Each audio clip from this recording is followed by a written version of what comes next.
La palabra de nuestro Dios la voy a leer en el nombre del Padre y del Hijo y la dulce comunión con su preciosísimo y dulcísimo Espíritu Santo. En el libro de Lucas, capítulo 13, verso 1 al 5, dice así.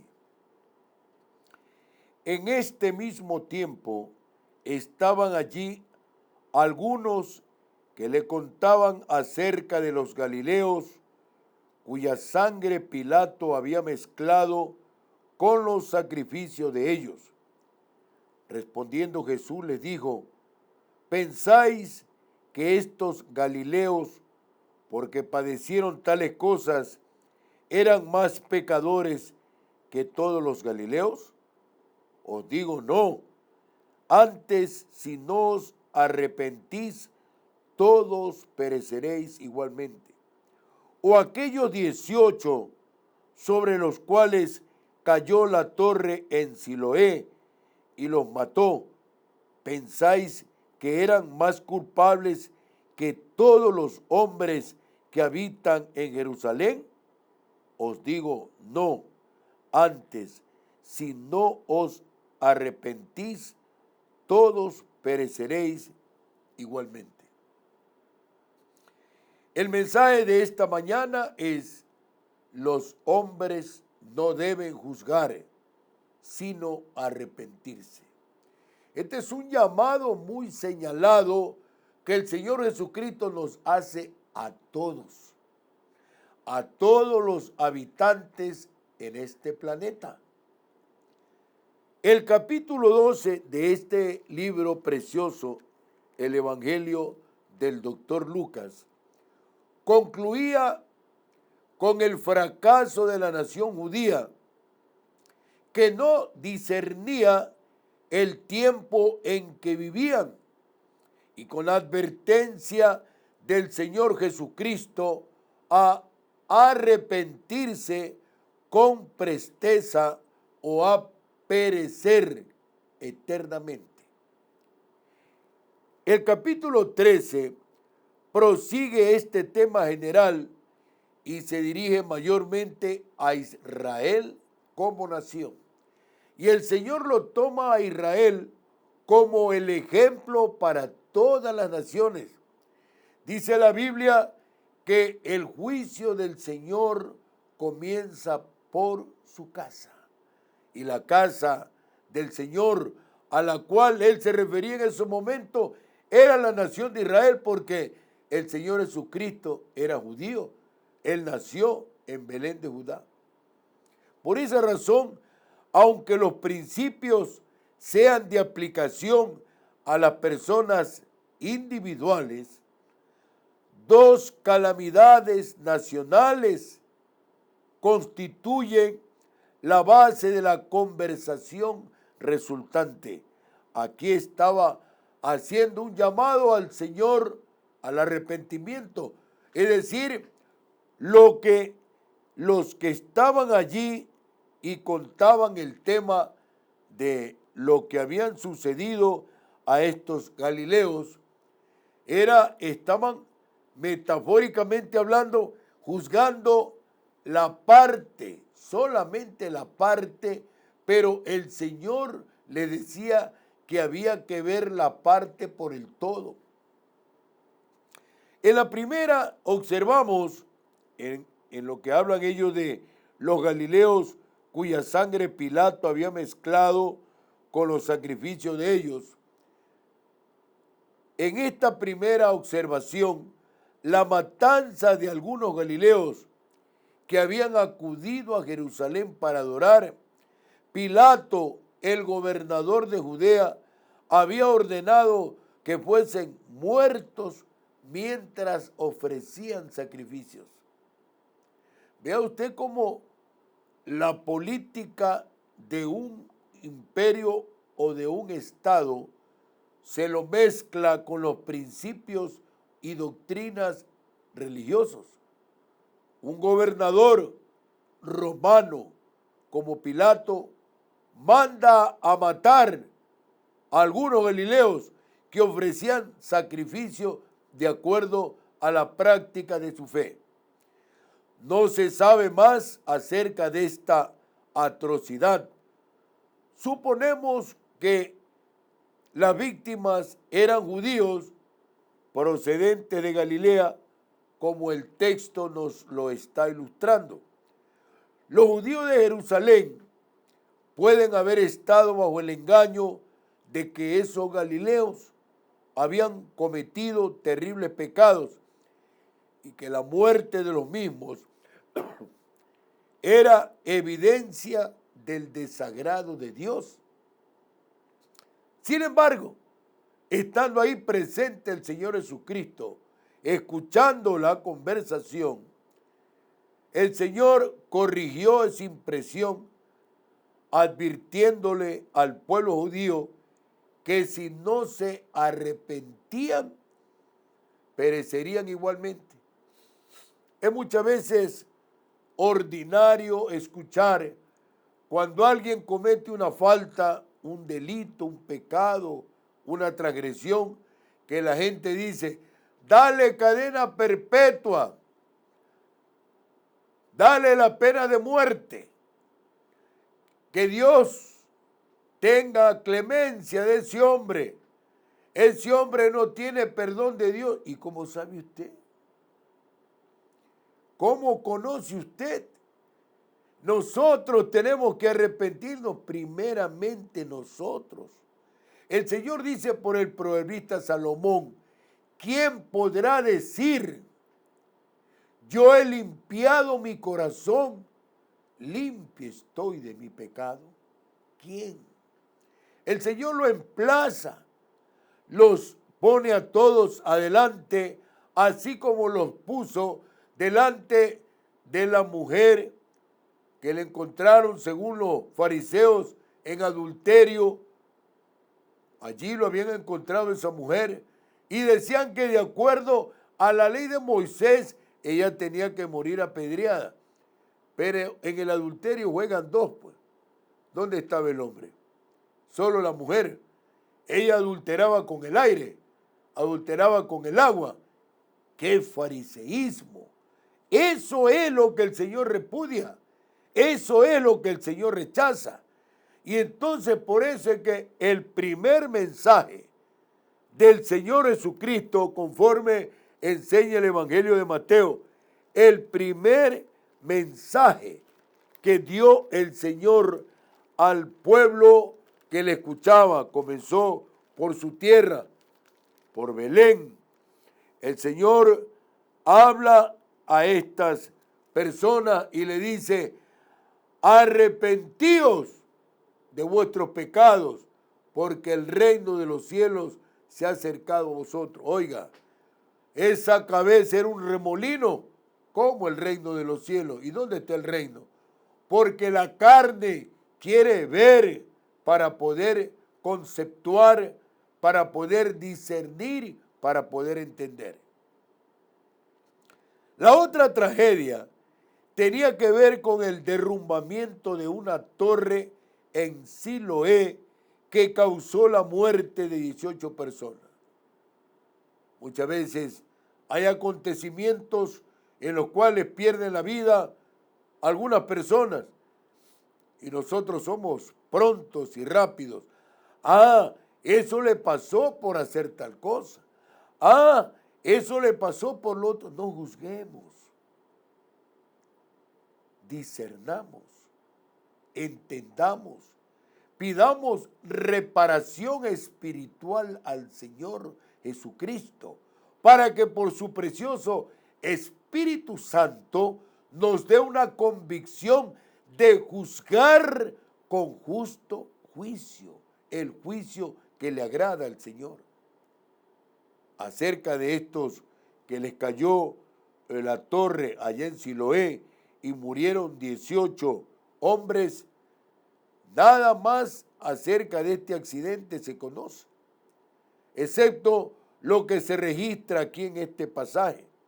Afortunadamente, no es necesario conocer detalles adicionales. El extremo que aquí el Señor Jesucristo enfatiza es que esta catástrofe no debería ser interpretada como un juicio especial por una maldad grave. Si hay alguna situación de carácter sobrenatural, un terremoto, un maremoto, un tsunami en algún lugar, somos rápidos para decir, es que ellos eran así, es que ellos eran asados. Hacemos rápidamente, la lengua se mueve y hacemos el juicio sobre una población, sobre determinadas personas, sin conocer que nosotros en esta carne estamos también cerca del delito y el pecado. Más bien, hay que ser contemplada como una advertencia a toda la nación de Israel de que si no se arrepentían, todos sufrirían una suerte semejante.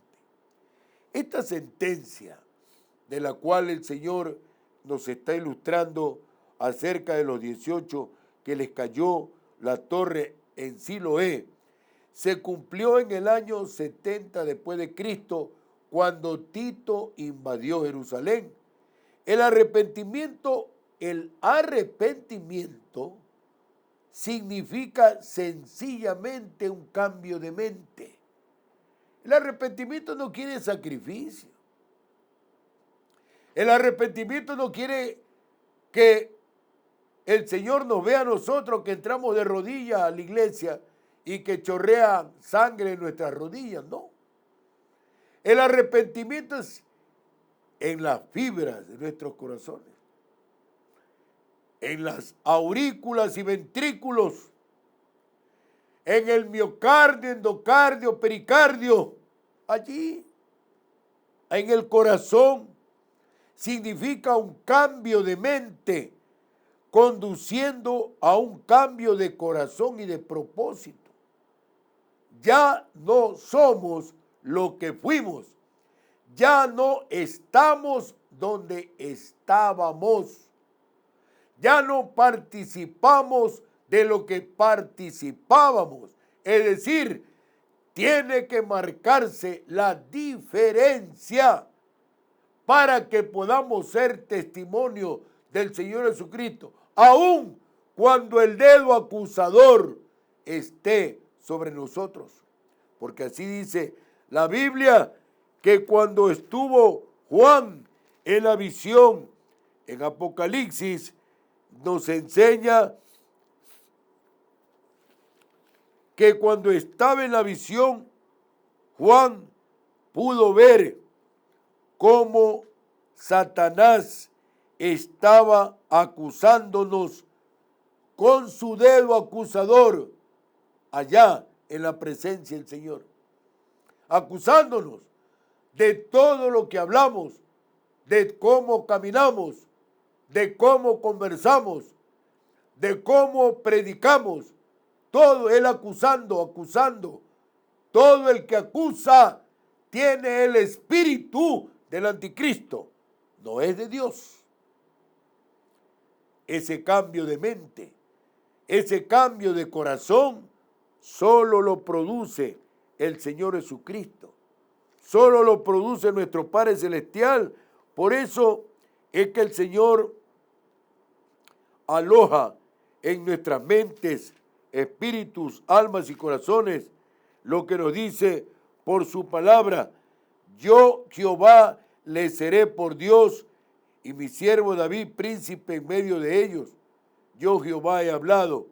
Le estaba hablando al pueblo de Israel, como ahora nos habla nuestro Padre Celestial por medio de su santo y amado Hijo, nuestro Señor Jesucristo.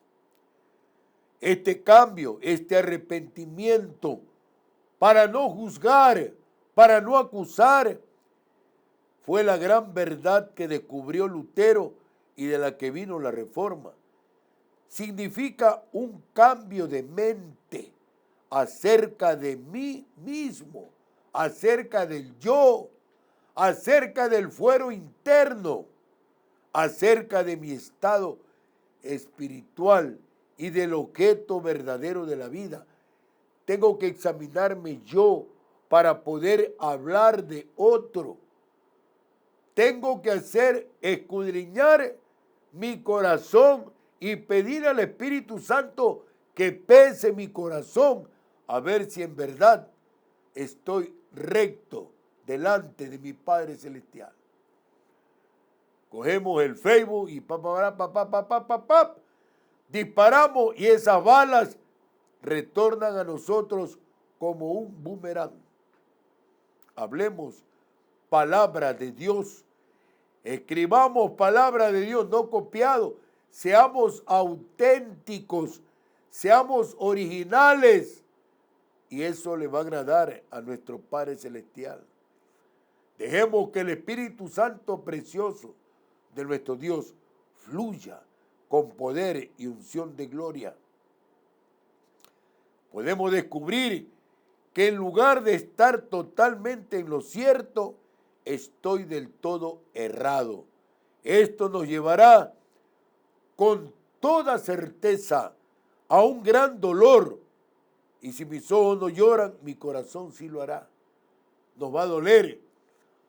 Nos va a doler que nosotros no somos nada, ni significamos nada en esta tierra. Solo somos polvo. Cuidado, nos equivocamos. Ahí vemos a los candidatos presidenciales. Algunos de ellos dicen, yo lo voy a cambiar, yo lo voy a mirar, yo voy a tostar, voy a freír, voy a cocinar. Pero ahí veo a 2 o 3 de ellos muy sensatos, muy equilibrados, y dice, vamos a hacerlo, vamos a compartir, vamos a ejecutar. Es decir, están haciendo un llamado a la colaboración y participación de los ciudadanos ecuatorianos. Aquí el yo se murió desde hace tiempo para el que quiere darle la gloria al Señor. Segundo, habrá un cambio radical de la mente acerca del pecado. El pecado que antes parecía una cosa tan liviana es considerado, cuando cambiamos de mente, como algo aborrecible, algo que debe ser detestado y odiado. Luego, pues, habrá un cambio de mente acerca de Dios. Veremos a Dios como un ser divino, como un ser lleno de amor y de compasión infinitas. Nuestra mente tiene que cambiar. La mentalidad de acusar, la mentalidad de echarle el muerto al otro, esa es una mentalidad mediocre, esa es una mentalidad ególatra, esa es una mentalidad estacionaria. La mentalidad de Cristo es que seamos renovados en la fe, en la esperanza del poder de su palabra. Hasta ahora no veo a candidato alguno que diga, por esta palabra cambiaré con la ayuda del Espíritu Santo la historia del Ecuador. Esta es Radio Morena, la gigante del Pacífico, la antena mayor del Ecuador, con su poderosa señal internacional, cubriendo todo el territorio ecuatoriano y saliendo fuera del país con el glorioso mensaje de la palabra de Dios.